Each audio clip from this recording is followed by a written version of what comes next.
Module 33, Video 1.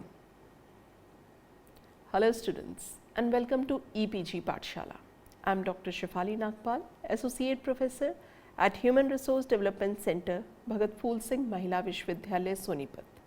We are studying the paper Development of Management Thoughts, Principles and Types, and today we will study the module Organizational Control. On the completion of this module, you would be able to understand the control system, its types and the process and its importance. Let us begin with the basic introduction. The organizational coordination and control is taking a systematic or adopting a systematic approach to figuring out what we are doing and where we want to go or what we want to do. It is a part of the planning if you have decided what you want it to be and what you want to do. Some of the major approaches in the organizational control and coordination are: control allow you to align the pieces within the big picture, as it has been stated by the Jansen. A new, more organic form or organizations, that is self-organizing, self-managed teams and network organizations etc. allow the organizations to be more responsive and adaptable in today's rapidly changing world. These forms are cultivate the empowerment among the employees and much more than the hierarchical rigid structures of the organizations of the past. Many people assert that the nature of the organization has changed, so the nature of the management control should also change. Some people go for as to claim that management should not exercise any form of control whatsoever. They claim that management should exist to support the employees' effort to be fully productive, the members of the organization and the communities. Therefore, any form of control is completely counterproductive to the management and employees. Whereas, some people even react strongly against the phrase management control, and the word itself has a negative connotation. For example, it can sound dominating, it may also achieve or perceived to be like coercive or heavy-handed. It seems that the writer of the management literature now prefer to use the term coordinating rather than the controlling these days. Let us understand the few definitions of it. An effective organization is the one where the manager understands how to manage and control. The objective as a concept and the process is to help motivate and direct the employees in their roles. Understanding the managerial control process and system is essential for long-term effectiveness of an organization. The term control has different connotations depending upon the context of the use of the term. In manufacturing, it refers to a device or mechanism installed or instituted to guide or regulate the activities or the operation of an apparatus, machine, person or system. In law, it may refer to the controlling interest, and in management, it may be an authority to order or to manage the working or management of an entity. Let us understand the concept of organizational control. Control is a management process to aim at achieving the defined goals within an established timetable and comprises of the three components. One is setting up of the standards, second is measuring actual performance, third is taking corrective actions. Regardless of the negative connotation of the word control, it must exist or there will be no organization at all. In its most basic form, an organization is two or more people working together to reach a goal.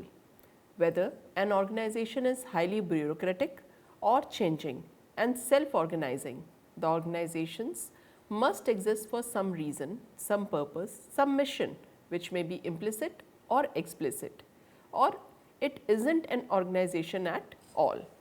The organizations must have some goal. Identifying this goal requires some form of planning, which may be formal or informal. Reaching the goals means identifying some strategies, which may again be formal or informal. These strategies are agreed upon by the members of the organization through some form of communication. which can be again formal or informal means of communication. Then members set about to act in accordance with what they agreed to do. An effective organization is the one where manager understand how to control and manage.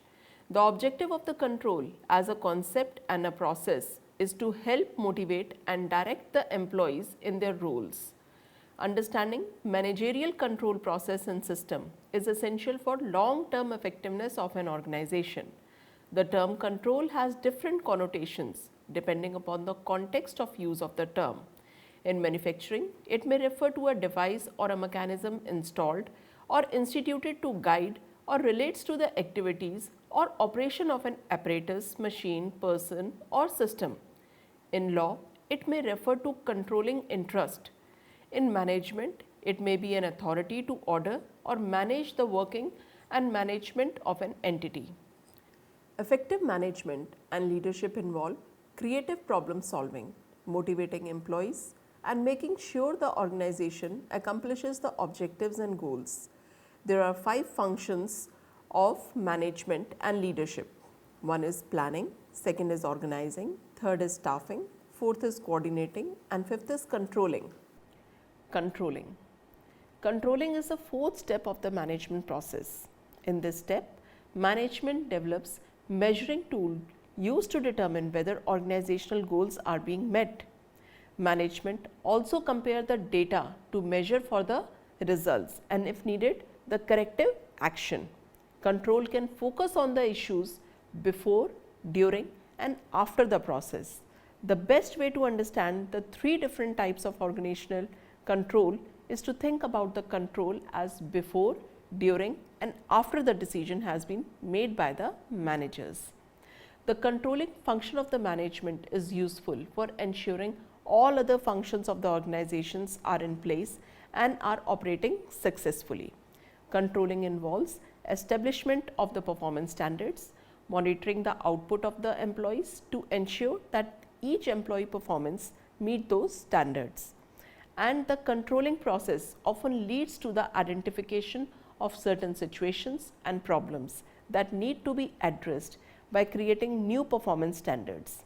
The level of performance affects the success of all aspects of the organization. Let us understand the few steps which are involved in the controlling. One is establishing the performance standards. This involves decision making about the goals which an organization want to focus on during a period of time. These can be financial, customer satisfaction, production or employee performance related goals. Second is comparing the actual performance against standards. This involves creating measuring tools to collect data. The tools should be able to report on performance as it relates to the standard sets or measures developed in the first step of the controlling process. These tools can be a balance sheet, sales report, data collected from the customer satisfaction survey or even an employee performance appraisal. Using the measuring tool created in the second step, managers are able to compare current performance and productivity to the standard set. A manager may want to compare the sale performance from last year to this year by comparing the actual sales from the previous year to the sales of the current year. This comparison tells a manager whether the sales team is below or meeting or exceeding the goal standards. Then is taking the corrective actions when necessary. This involves determining whether changes needed to be made, what changes needed to be made, or devising a plan for making changes. Managers will use comparison to determine what needs to be investigated. If sales are lower than the expected, managers will look at the various things. Perhaps the salespersons are not making as many client calls as they did last year. In this case, corrective action may be taken against the employees for non-performance. A manager may look at the work itself. Maybe there are too many clients and not enough staff. In this case, manager may have to hire more staff. The price of the product or the services may be too high. It may affect the demand. In this case, a manager may have to look at the ways to add value to the product and services or lower the prices. Performance standards are often stated in monetary terms such as revenue, cost, profits, but may also be stated in other terms such as unit produced, number of defective products, or level of quality or customer service.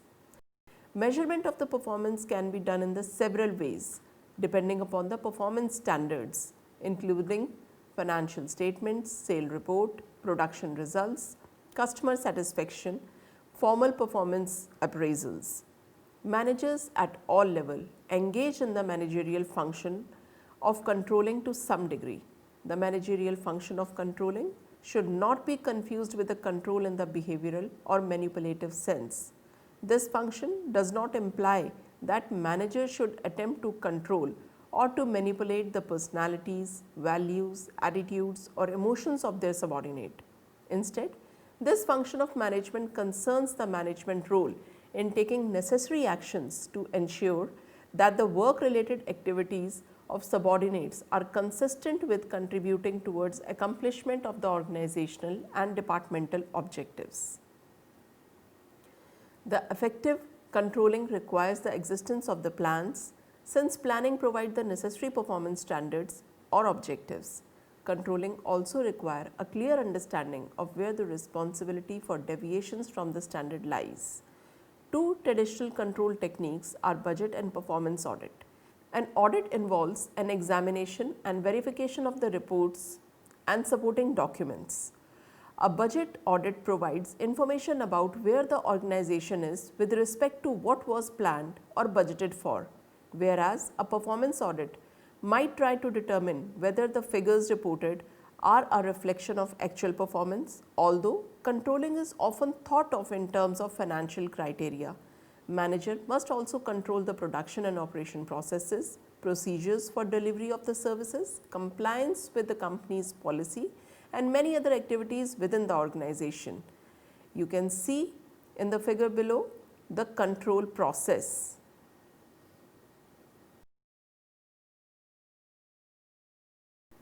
Now let us understand the various administrative controls. Controls are exercised through various means by the superiors in an organization. Information are collected through various sources like document, delegation, reporting, evaluation at different functions and areas. Performance appraisal in case of HR, quality checks and controls adopted. Let us take a brief look here. Standardized documents.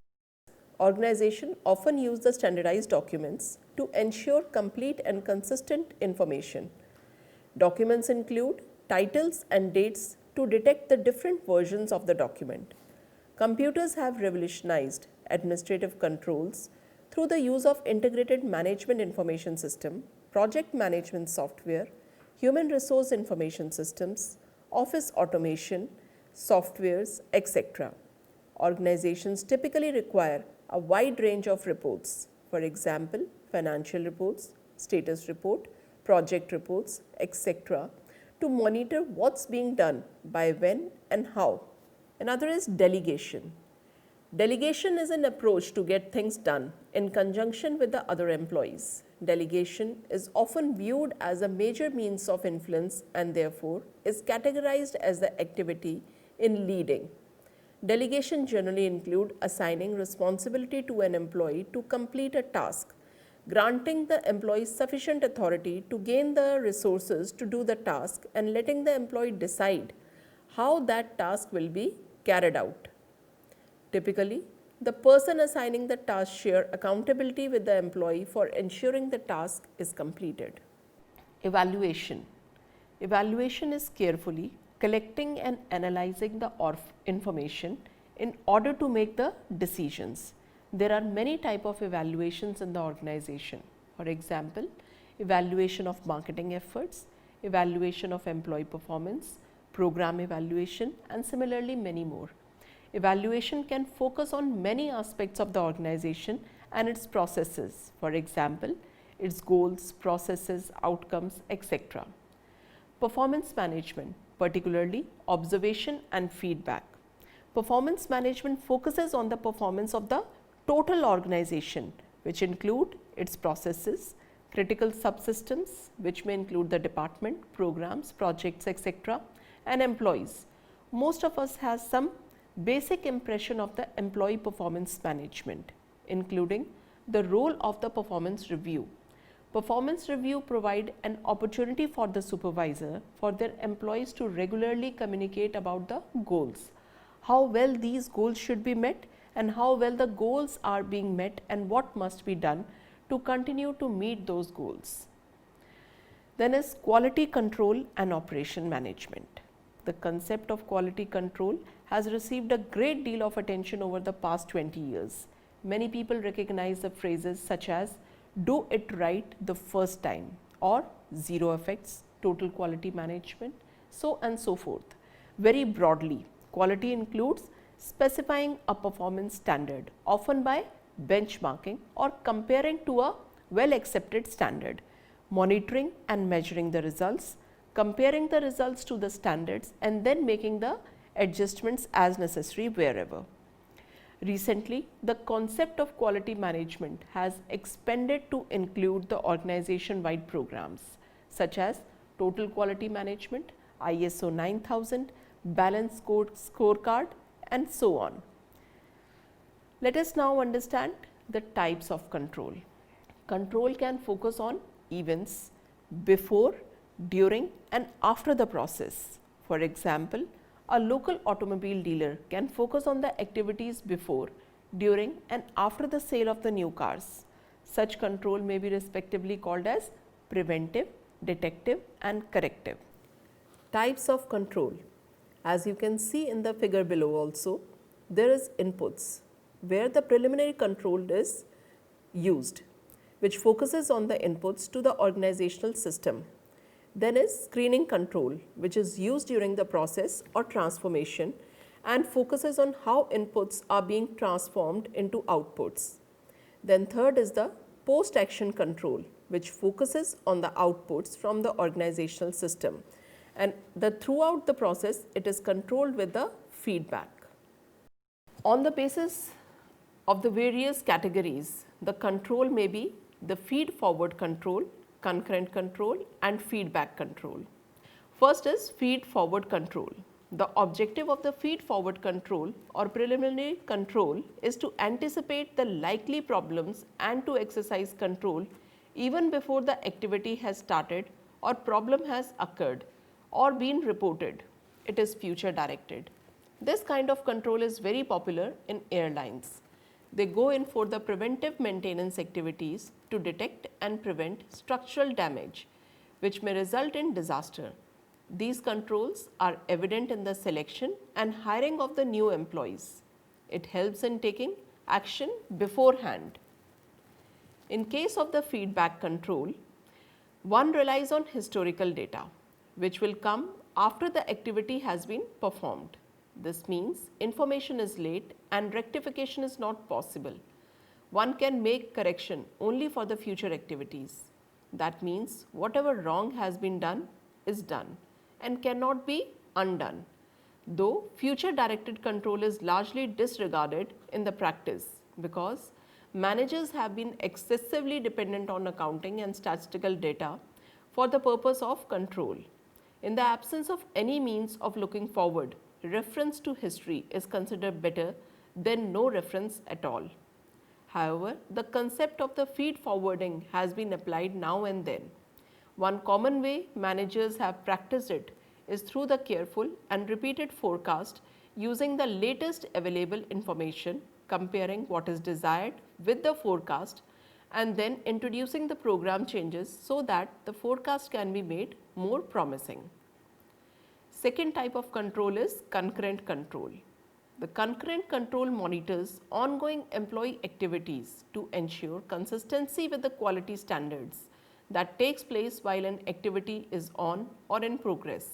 It involves the regulation of the ongoing activity that are part of the transformation process to ensure that they conform to the organizational standards. The technique of the direct supervision is best known from the concurrent control.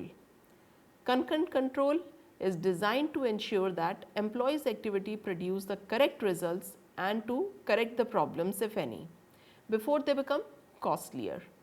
In case of computer typing, if the spelling is wrong or construction is incorrect, the program immediately alerts the user.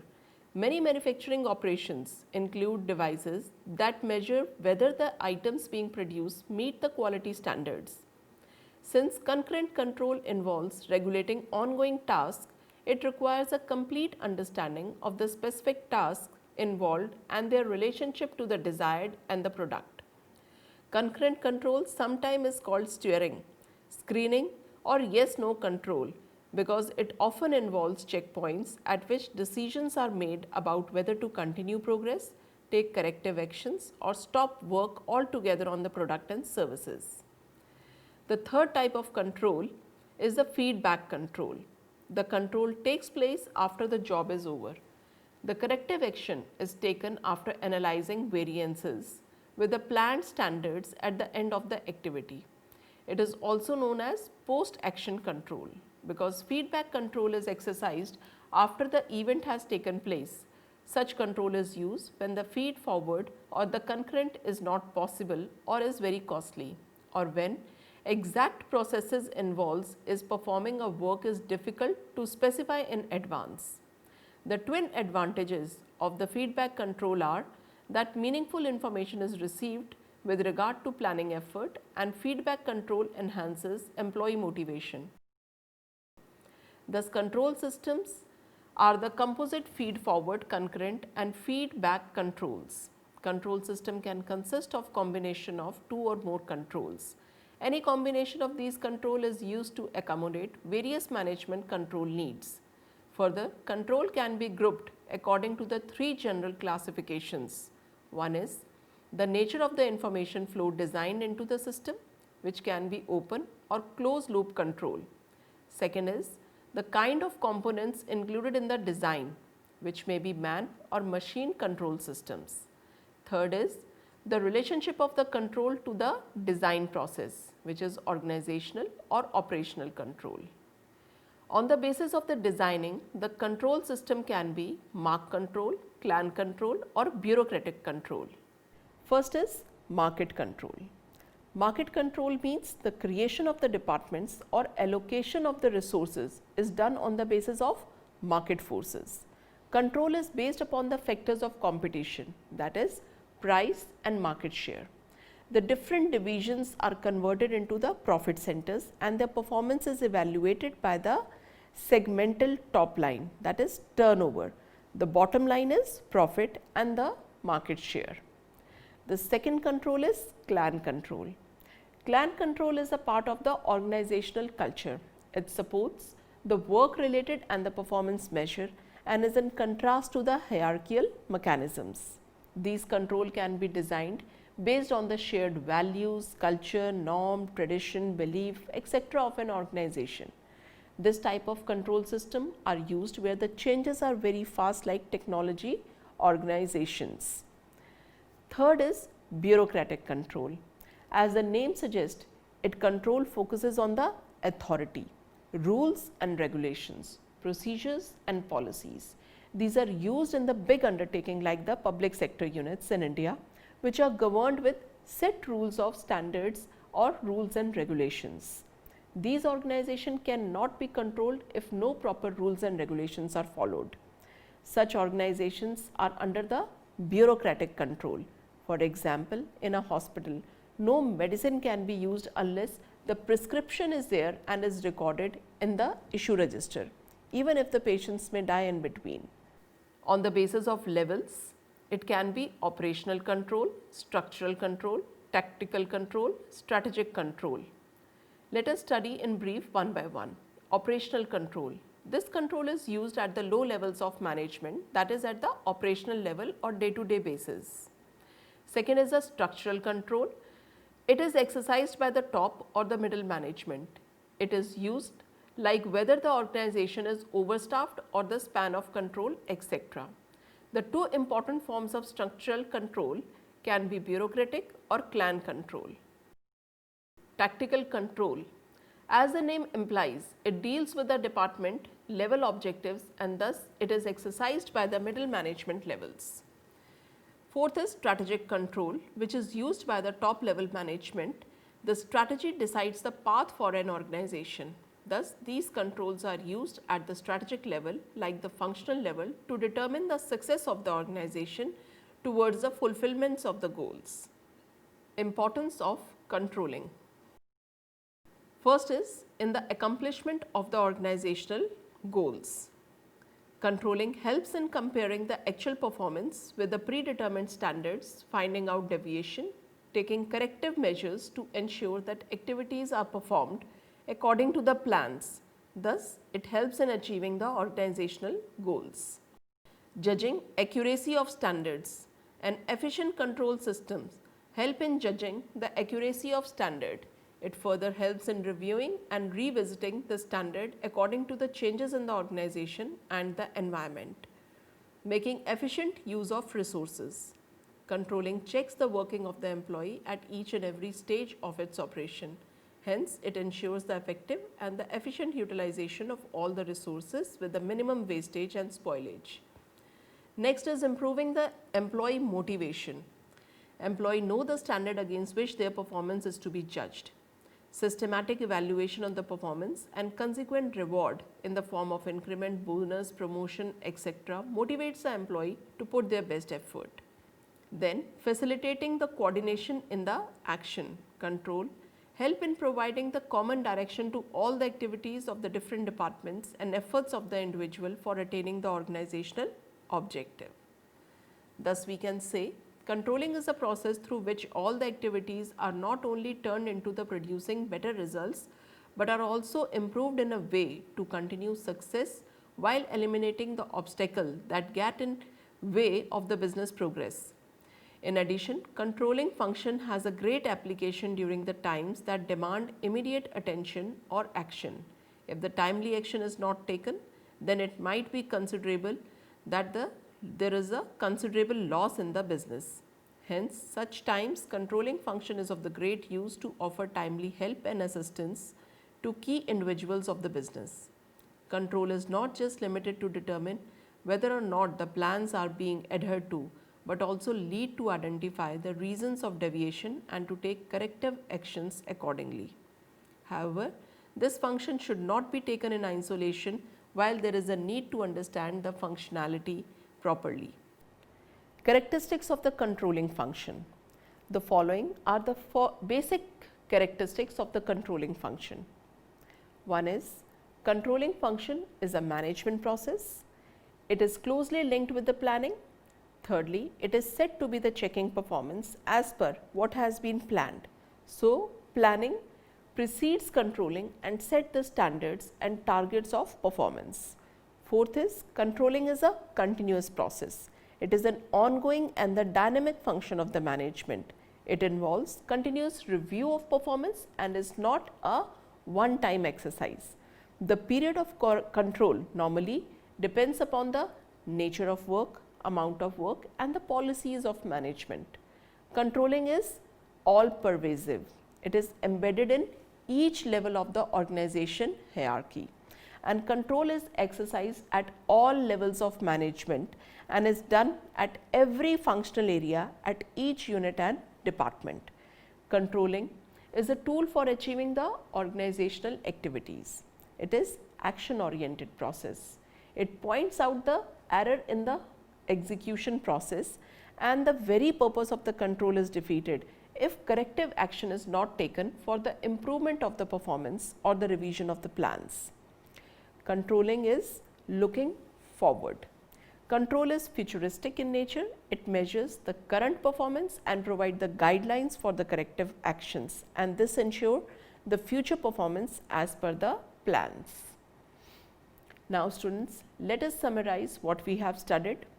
We have studied the introduction to the control, the definition and the concept of the organization control, controlling and the various administrative controls, its procedure, types of controls and as well as the importance of these controls.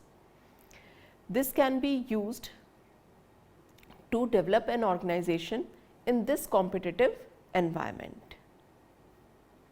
That is all students. Thank you.